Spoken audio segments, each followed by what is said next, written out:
φαινότανε το στίγμα του να δίνει. Τον λέγαν Αλμπέρτο Παπί, σαν του στρατού παρέο, όμως όταν μεγάλωσε έγινα Αλφα Ρωμαίο. Κι αν σταμάτα να γελάς ή τον Αγίον Παντό, αρχίζει για να φύγουμε η μαχή των γιγαντών. Κι αν σταμάτα να γελάς ή τον Αγίον Παντό, αρχίζει για να φύγουμε η μάχη των γιγαντών.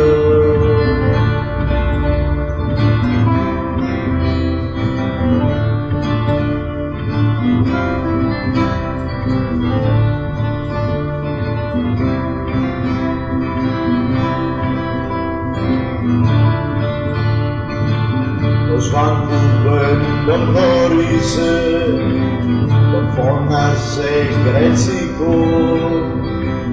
Γκρέτσικος είμαι κύριε,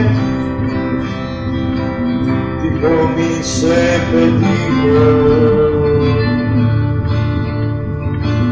Ο Διγενής τον δούλευε, μα μάθησε κουτάκι και με το βέλο μέτρησε το καθένα σκαλάκι.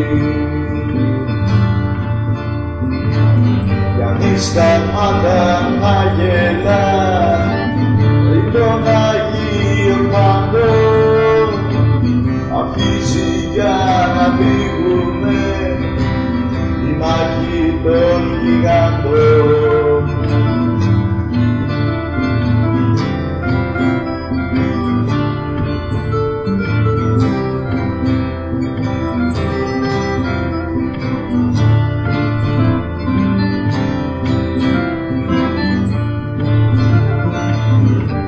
Σταμάτα να γελάς ή τον Αγίον Παντό, αρχίζει για να φύγουμε η μάχη των γιγαντών.